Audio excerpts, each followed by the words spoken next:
Hi అండి. Welcome to my channel. So ఈరోజు వీడియోలో ఏంటంటే నేను ఒకవేళ మీకు పాదాల మీద కానీ లేకపోతే మోచేతుల మీద లేకపోతే అండర్ ఆర్మ్స్లో డార్క్నెస్ ఉంటే అది రిమూవ్ చేయడానికి డిఐవై చూపిస్తున్నాను గైస్. సో ఫస్ట్ ఏంటంటే మీరు బియ్యం పిండిలో పసుపుని పాలని మిక్స్ చేయండి.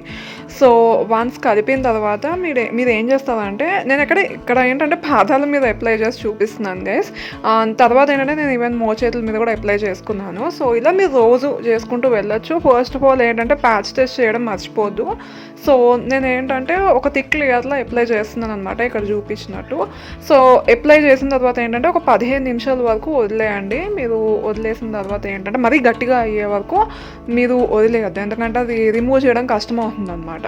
సో దీనివల్ల ఏమవుతుందంటే మీరు ఇలా రెగ్యులర్గా చేయడం వల్ల మన స్కిన్ మీద ఉండే డార్క్నెస్ అది పోతుందన్నమాట. సో రెగ్యులర్గా చేసుకుంటూ వెళ్ళడం మర్చిపోద్దు. సో వన్స్ వాష్ చేసుకున్న తర్వాత ఏంటంటే నేను కంప్లీట్గా నీళ్ళు అవి లేకుండా తీసాను, తువ్వాలతో తుడిచిన తర్వాత నేను ఇది మొన్న సీరం క్రీమ్ అని చెప్పి చూపించాను కదా గైస్, డార్క్నెస్ పోవడానికి మన స్కిన్ మీద అని చెప్పి. సో దాన్ని నేను పాదాల మీద అప్లై చేస్తున్నాను అనమాట. ఎక్కడైతే ఎక్కువ నల్లగా ఉందో నేను ఏంటంటే ఎక్కువ చెప్పులు వాడి అలా అయిపోయింది. సో ఆ ప్లేసెస్లో ఇంకా ఎక్కువ అప్లై చేస్తున్నాను నేను క్రీమ్ని. అదే నేను మొన్ననే చూపించాను గైస్ డిఐవైది. So yes, that's all for today's video. నేను మిమ్మల్ని మళ్ళీ నెక్స్ట్ వీడియోలో కలుస్తాను. Till then take care, bye sun shines.